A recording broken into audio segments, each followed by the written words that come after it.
How to invest £10,000 in property. In this video we will share with you the top 3 ways to invest in property with £10,000. First of all, let's be realistic. It's not a lot of money to invest in property and real estate, so it perhaps won't be enough to start investing in bigger strategies. What we're going to be looking at is the strategies that don't realistically need a lot of money. The first one is property trading, or some people call this deal packaging. Deal packaging is when you sit in the middle of deals. So you're the person that goes out there and finds property investment opportunities, and then you're going to match these up with investors. So essentially you're brokering deals, and you can typically charge around 2% per deal.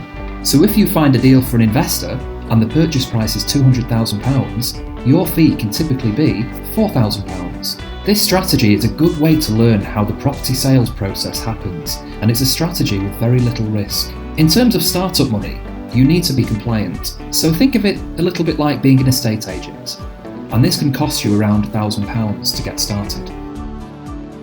Number 2 is purchase lease options. Purchase lease options, put simply, is a property investment strategy whereby you control a property you don't own. You have the right but not the obligation to purchase the property at a pre-agreed price within a specified time, typically 5 years. And hopefully during that time the property will increase in value, and you have the option to buy the property at the pre-agreed price. Normally, the way to structure a purchase lease option is by paying the owner a monthly fee. Sometimes this is enough just to cover the mortgage payment, and then you rent the property out to a tenant for a higher amount, thus making a monthly profit. During the option period, you are responsible for the property, the maintenance, bills, managing the tenants, etc. This is a relatively cheap way of getting started in property. Normally there is a startup cost for the solicitors putting the agreement together, which is typically £1,000 to £2,000. Number 3 is rent to rent. Rent to rent, in simple terms, is similar to purchase lease options, except you don't have the option to buy at a pre-agreed price. Typically, rent to rent is when you rent a property for say 5 years. The property might have 5 bedrooms, and you then rent out the rooms individually. If you're looking for some form of income from property on an ongoing basis, this is a good property strategy to get you started. Again, there's lower risk because you don't own the property, but you control it instead.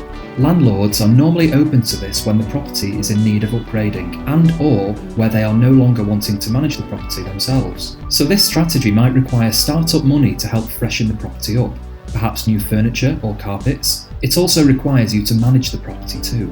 But in terms of generating income relatively quickly, this strategy is ideal. Let's look at an example. So you might be paying the owner a monthly rent that's more aligned with what they would receive if rented to a single occupant. But then you are able to maximise the income from the property by renting each of the 5 bedrooms to individual tenants. After paying the landlord and minus any bills or maintenance, the amount left over is your profit. As an example, you might be renting out each of the 5 bedrooms to 5 individuals for £450 each, totalling £2,250, minus your operating costs of maintenance and voids, typically 10% of £225, and any utility bills, typically £500 per month, and the rent to the landlord of £850. This then leaves you with a pre-tax profit of £675, and this is from a property that you don't even own. We hope you're enjoying the channel. Please like and subscribe and hit the notification bell to be notified when our next videos are out.